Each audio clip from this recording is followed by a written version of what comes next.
Can we start again, please?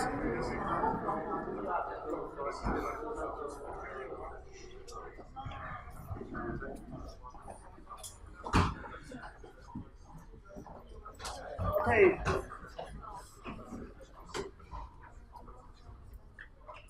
Welcome back. So now, of course, the question is,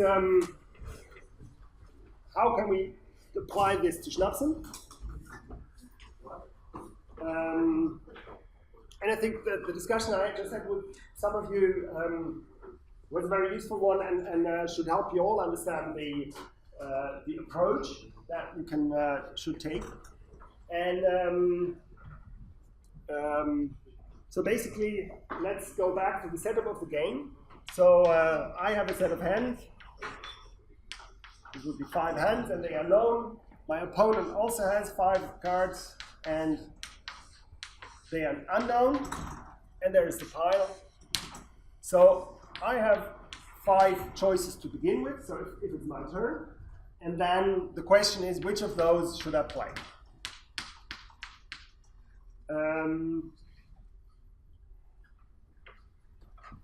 So if I was to learn an algorithm for doing this, what type of learning, as we just discussed with the AlphaGo, would we need to learn here? A policy learner or a value learner?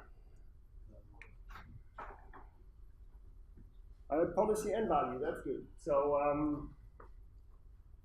in principle, as it's a bit of a trick answer or trick question or stupid question, because they are not necessarily independent. So what you could learn is a value for each of the states.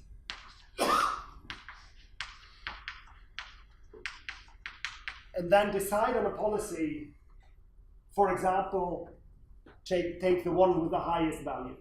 So basically you can derive a policy from a learned value. And that is would be something very, very simple. So suppose that we have learned which is the best card to play given a certain state we are in. Then we can simply have a policy network that gives us one of the states.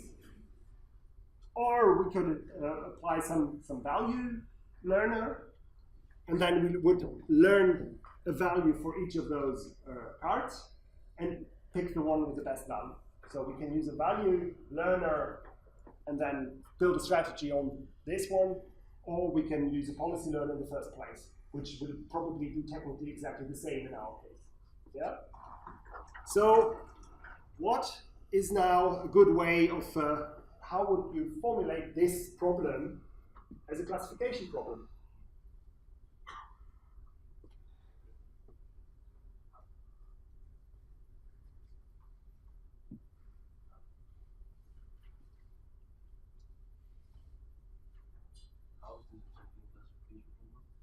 That was my question. Don't repeat my question. How exactly is that a classification problem? Does anybody see that this is whether that's a classification problem? To choose which ones are winning moves and which ones are not. Exactly. So given a state, I want a classification of is this winning or is this losing? Yeah. So all I need to do, very simply, is to look at games that are played, define some features of the states, play the game, and then say, so now I'm not trying to build a feature set, so I have to maybe be more explicit about that. Well, let me build a feature set. So this is we have some states, and we want now for each of those states, we want a set of features, and then we have a class, winning or losing. Yeah. And then we want to train a model that gives us an unknown, unseen state, namely one where I have maybe played this card and these cards. And we want an algorithm that tells us, if you make this move, you're going to win. Yeah. So here you see that I'm working on a policy learning because there is no values assigned to it. I'm not saying, okay, you will get 77 points here and you will get 33 points here. That could also be a way forward. But we're now learning really classifying winning or losing. And then your strategy would be to choose one of those three, I guess. Yeah? So now all we need is to come up with a feature set, attribute value pairs for a certain state, so cards on my hand and cards on the table or whatever, and then train it on some games for which we know whether we win or lose.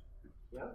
Let's not worry about where we get the win or lose from. Let's do that later. Let's first think of how do we decide on some features. What are interesting features of a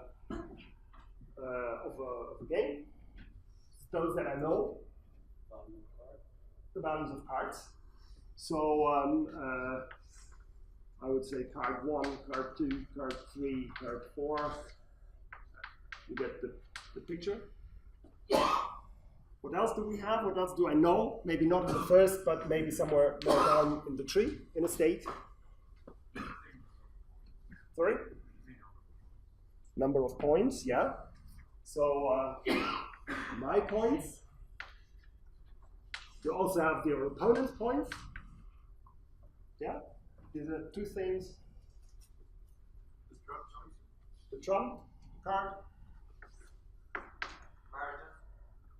Sorry? Marriages. Marriages, yeah. Okay. Okay, so these are features and you can think of more. So this is just an example. And I think some of them are already in the code given. So now the question is, we have we need somehow to fill those games with state and also winning or losing. But the good thing is we have a game engine. So we have a game engine, we can build this automatically. Of course you can ask your friends to play some pots of Schnapsen, and you play until the end of next week, and you probably have 300 games played, and you can train your engine on your own Schnapsen experience. But you will not get really very good data, probably. No offense. You will probably not get very much data. So there's another way of doing this, and that is constructing these things yourself by running the game engine where you can play bots against each other and then use the results of those games as input for your training. You have a question? Yeah. Do you mean not good data or not enough data? If I let my friends play for a week. So the second one is what I meant. The first one is what I said. I know I more meant it as a joke that you probably won't be that good a Schnapsen player, so that your machine should learn from it. But that's nonsense, because in principle what we do here is that we even learn from worse players than you probably are. Namely, when you play against a random agent already, you can learn. So let's suppose we have our game engine, and we have two random bots play against each other. So we have them play 100 times against each other, and at each stage, we just note, is there any marriage? What are the cards? I don't know what, and so forth. And you build, at each stage, you, at the beginning when you play the game, you can't fill in the win or lose, but you play them at 20 moves, or whenever the game is played, and at the end of the game, you fill in the classification, the class. Basically, by just playing two random bots against each other, you get already a training set. And you get a training set that tells you that if you play randomly against each other, in this state you will win or you will lose. And that is not so stupid as it sounds, because it's very similar to the RD strategy where you sort of do a random sampling. And here you just learn from games that you played against each other. But you don't need to play random against each other. You can also take your knowledge-based bots and play them against each other. So you come up with a certain strategy that you implemented with the play the marriages first and keep the whatever. You have your bots play against each other, and then basically these strategies should somehow be encoded or learned by, or be represented in this table. And all you have to do then is to take this table, which is, I think, easy to produce with all these random games, and take an off-the-shelf Python machine learning tool, one of the thousands that you can choose from, choose one, and train a model on it. Then you can throw away the data, and then when you play the game later, you just take the model that you've learned, so basically the hyperplane that you derived from the data, and you get to a situation S, you apply your learner to, and the learner will tell you, play this one. This will be a winning situation, and this will be a losing situation. So of course you apply the learner to the 5 options that you have. So that's the most simple way of using your learning results applying your learning results to our tree. At each stage, you just apply the model that you've trained and tell it to go to pick the one where you think it will win. There is also an alternative approach, or you can make it differently. You can use this in more clever ways or more interesting ways, and that is if you apply the rollout strategy, for example. Then remember that the idea was in principle that you have this,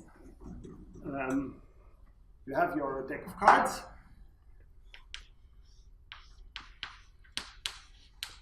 and then basically you have 5 possible cards that you can play, assuming we're still in the first phase.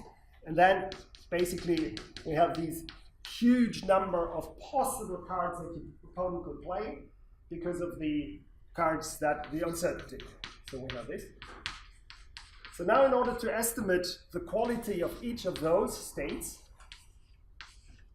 to make the decision, to make this classification in principle, we have in RD the algorithm, the simple, what is called perfect information Monte Carlo search. We just do some random searches, rollouts to this in this set, and we average over the results. So if I have in this node, I play 10 times and I lose 10 times, then this would just be a 0 out of 10 value now. So then I would take the one with the highest value. But this sort of random rollout is not very good. It's random, actually. So you could now apply in this random rollout in your strategy for the decision of which of these 5 to take. You could now apply your model again. And then instead of calculating this for randomly, some randomly played game, you could assign a value. You could learn, for example, the right decision one level lower. So you could influence your Monte Carlo search here. This is something what's actually used in the Monte Carlo tree search that I talked about earlier, where you use the results that you learned from previous games in order to prune parts of the tree, where you then can say, okay, this one is more promising. I will look here for a solution, and you can leave out other parts. Because given the huge uncertainty that we have, it's also clear that the random rollouts will never sort of be really representative. And the more you restrict your search here in this, but for example, using the Monte Carlo tree search, the more you restrict your search in a promising way, in a promising part of the tree, the better your results should be. But these are all themes for you to now investigate. You have the means, you have the ideas. What is, I think, a good way to start is really thinking very clearly about this feature space. Don't forget that you might apply a design matrix trick here, sort of combine values to it, a marriage and card value, the number of aces, the number of high cards. There are enormous amounts of features that you can use to train your algorithm, and try to come up with a good strategy, try to find reasons for why this works, and so I think that's a good starting point for the bot for the third week. So in a way, we look at learning a policy, and then you can do the rollouts with the policy function, and that basically gives you some basics of mathematical research. Yeah? Does it make sense to calculate the probability that your opponent has an answer to your book? If it's a finite number of cards, so say you play out a card, what's the probability that the opponent will win? It definitely makes sense to calculate that. I have no intuition how scalable that is in terms of number of possibilities. And I would say that if you look at the details of these algorithms, for example, the Monte Carlo tree search, then these are information theoretic measures that are used in order to determine where in the tree to look. So I think that the intuition you have has gone into the calculation of these trees in the first place. And I think if you do it naively yourself, your algorithm will die a horrible death very soon. Yeah? So now the last thing one more question. In the previous version you had that you basically used the policy to choose Yeah. the branches, because you use the features and then based on those you say whether these branches will make us win or lose. Yeah. And the policy will choose these branches, there is no these branches. How does the policy choose between those? Like how does it prioritize one W or the other? That's something you would have to implement. Sorry, did you hear the question? Do I have to summarize it? No, you couldn't hear it. So the question was that, in a way, the policy learning is used in different ways. And the concrete question was that if I have, for example, an algorithm that has to decide between playing two cards, and both of them are labeled with the policy win, how does the algorithm choose? So that's up to the algorithm, is my answer. So you could just give it a random choice then on the ones that are classified as winning. You could also apply, instead of a classification problem here, you could also apply a regression algorithm, where you say, what is the sort of the points? I win. And then you choose for the one with the biggest distance between you and your opponent. But that's sort of the implementation of how do you use this these models in your actual gaming strategy. And I think the only important thing is that I gave you two different examples of how to apply those policy learned results. And the one is sort of very simple. You just take the state you're in, the cards you have in your hand, as input to your model, and the model tells you to play this card. Done. So that's sort of the top level naive way, which will be very good already. So no need for going any further in the project. So if you want to compare, for example, the model that was something trained on, or the features that you have, you can really use this very simple approach of give the model the cards you have on your hand and the features that you have here, and the model tells you which card to play. But if you want to go a step further and you want to use the model, the learned result, for example, to do more with your perfect information Monte Carlo bot, the one that you've written in week 1, then you can restrict the parts of the tree you're searching by using these learned results to prune the tree for further research. That's what you needed to do in Go. There was no chance to do this without in Go. Here it might work well enough with this policy learning in this simple one. But this is all open to research. So these are exactly the questions that I would like you to see, so to come up with some hypotheses and show us whether that's right or not. So we have 15 minutes, and I really need those 15 minutes to come to the last bit of machine learning that is sort of the end of the technical story today. Namely, remember we looked at how to design our feature space, and then to make a decision on what kind of model we want to choose. And we came out in principle, the model class that we want to look into here is lines or points or hyperplanes, so no curved functions or so. No, we're looking at lines. So then the big question is, how do you find the best line? Or how do you find the best hyperplane? And that is what most of the current machine learning algorithms are about, finding the best finding the best model in your class. So I now move to regression. It's a bit easier to explain. Obviously, the problem is they are very much related. And now we have some data with two features and a value that this model should predict, that we have measured somewhere. And we are now inputting this data, exactly what you do here. And then we want to have a model that tells us for new data to zero a new value. So that's the regression problem I talked about yesterday.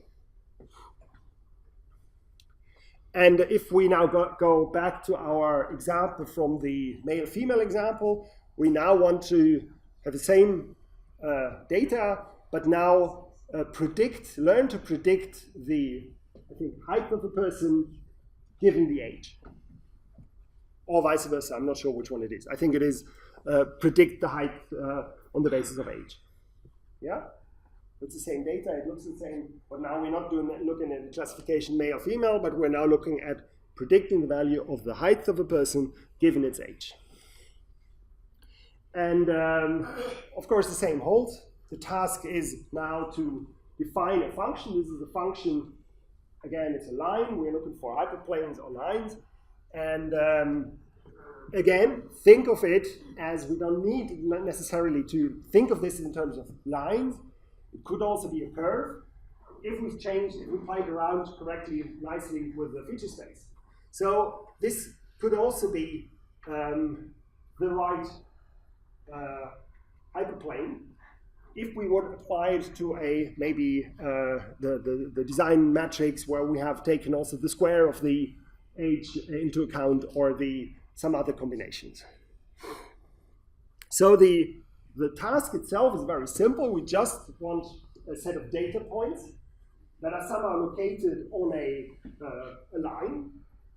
And what we basically can do is to say, how good is this line? So how good is this line? It is measured by the distance of the individual points from the line. So here there is some distance in blue. And this one would be 0 then, and this one would be 0.3, I don't know, and this one would be minus 0.7. And then the error that you would assign to this plane would just be the sum, the sum over all the points, p, where you take the value x, y, minus the value it has on the x-axis.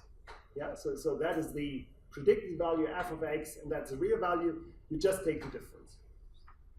And because we have this difference then in positive and negative, so as I said, difference here would be 0.7, and here it might be minus 0.7, we square it. Yeah? Squaring just gives us some measure in which whether it's above the line or below the line doesn't make a difference.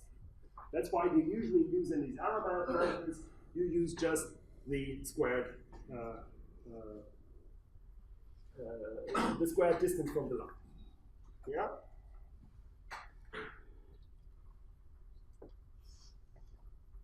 So now the learning becomes the question of which one of these two lines is better. Yeah, and it's better in terms of minimizing the error. The squared error summed over all the individuals in my training set. So basically, if you look at this example, we can define this line as h being S2 times A, is the age, plus B2, where B2 is then the place where it hits the 0 line, and S2 is the decrease, or yeah. And they're different for the two hyperplanes. So far so good? Yeah? So this is now the target. So our model for the regression would be either the first one as a plus B1, or the second one, or any other that we can think of. Yeah? So now what we can do is that we now model all the possible solutions in another two-dimensional space. And that obviously can be more dimensional spaces, but here if we have only a line, we only have the values S and B. So we have a two-dimensional space where we can plot on the x-axis the S, and on the y-axis the B. Clear still? Yeah? So we're now, this has nothing to do with the feature space anymore. So there's no features anymore. This is just a description in a two-dimensional space of all the possible solutions. So this is now the solution space, where out here we have the S value of the degree of stacking. What's stacking in English? Gradient. Yeah? Gradient. The gradient? Okay, yeah, gradient. So this is the degree of the gradient and the place where it hits the y-axis. And you can spot that in a two-dimensional space. And then, basically, all the different hyperplanes that we can have are represented in this space. Okay, smooth. So now we have this two-dimensional space down here. And for each of those hyperplanes we can now assign a value of the error rate, namely the squared errors of all the instances. Yeah? So we take one of our lines. So the line, what was the definition? We have a hyperplane, which is S times X plus B. And then we have the S value here, the B value here, and we have a value for X, which is one of the points, and we know, because we have a training set, for each of the points in the data set, I think that how do we write this down? H is, so H of X,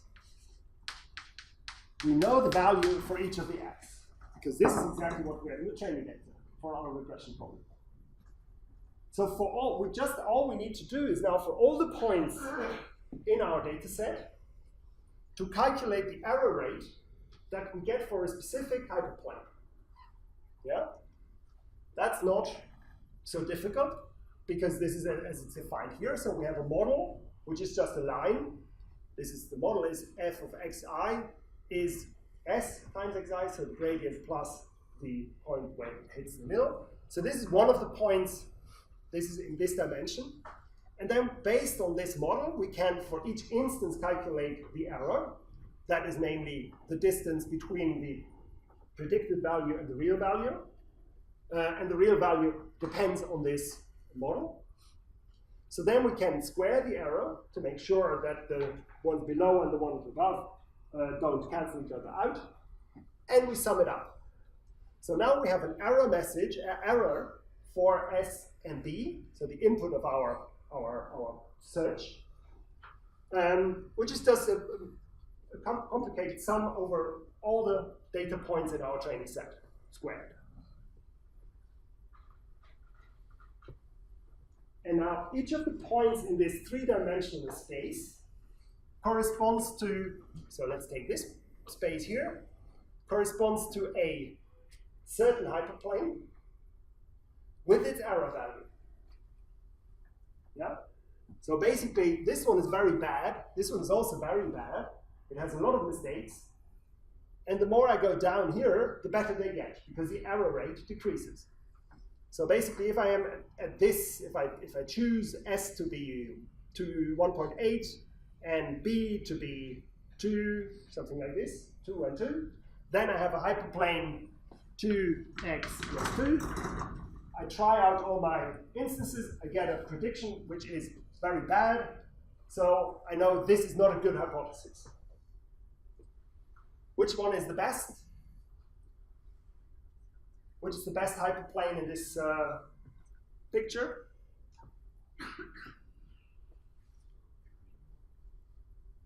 The green point. What's the property of the green point? -0.2x plus. Yeah, it doesn't. The numbers don't matter. But what is the property of this point? Sorry. It has the least amount of errors. Exactly. It has the smallest error rate. So it is in this function.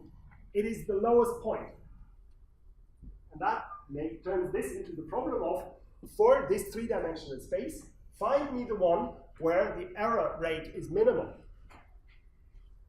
And there are two different ways of doing this. The first one is by sort of searching. And that basically is you start at this point and you try to get as close to the green point as possible. But there's also another way of doing this, and that is good old mathematics, and that is that if you look at these functions, if you have one of those turning points, the lowest points in the curve are those where the gradient is 0. Yeah? So this is this point, this point, this point, and this point. Now, I don't know whether everybody had it in school, but this is derivations actually, it's a sort of simple calculus, where you know that at this point, the first derivation is 0. Yeah? So remember the tangent line, which is the line that sort of gives the direction in which a curve moves. If you haven't had that at school, read the reader about it from this book. It will tell you how this works. But the algorithm works such that you can, for a certain formula, you can calculate its derivation, and the derivation has the property that it gives you the gradient at each of the points. And if you think about it, it's very clear and easy to understand that at the points where the gradient is 0, you will have a 0 in your first derivation. So all we need to do is that if we have this search problem, we just need to find the point where the first derivation of this formula is 0. So we need to take our optimization problem, we set it to nil, we take the first derivation, and we set it to nil, and we solve it, and that will give us the green point. And that is easy in two-dimensional case, and more difficult in the n-dimensional space, and that's what we have mathematicians for who calculate this then. But that's the basic principal idea, that you just need to find the values where the minimum of a formula, and that is exactly the point where the first derivation is 0. Yeah? This would also give us local maximum. That can also give us local maximum. We also look at the second derivative to know if it's maxima or minima. I don't know. I wouldn't know how this helps us, because this wouldn't help us with the local minima and maximum. Well, if the second derivative is positive, you mean that it's maxima, it's negative. Yeah, but it wouldn't tell you if it was a local minimum. Anyway, but we have to take it offline because my time is up, and it's okay if I take 3 more minutes, please. Yeah. So there is a calculus which allows us to calculate the first derivation, and which tells us, so we can just take as input a formula like this one, 3x plus x squared plus 5. And we have to sort of apply the rules of calculus, which I will also give you in the exam. And it will be very simple, namely sort of applying this rule. The plus sum is that if you take the derivation for fx plus gx, then you just do it individually for all the components. So in this case, it would mean we have to derive 3x individually, x squared individually, and so forth. And then if you have a x to the power of n, then you have to rewrite it by nx to the power of n minus 1. And these are sort of very simple things to calculate. as soon as you understand how this works. So we look at it in the practical as well. This works if there is a first derivation that we can set to 0, but you can also explain this in terms of search. If you don't find this analytically by sort of calculating with calculus, you need to search it locally. And that basically is what all the neural network methods are based on the notion of gradient descent. So you make a random guess. You go to some point, and then you look around, and you see, okay, if I go this direction, my error rate will decrease. So that will give you a tiny little step. So this would be the value of the tangent here.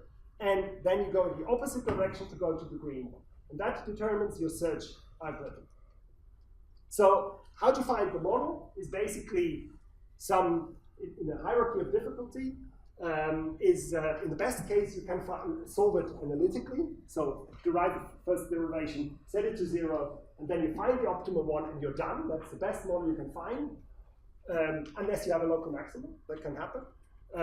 That works for complex problems that do not have these sort of wave properties. And in the other way, you have to apply this local search, the gradient descent algorithm.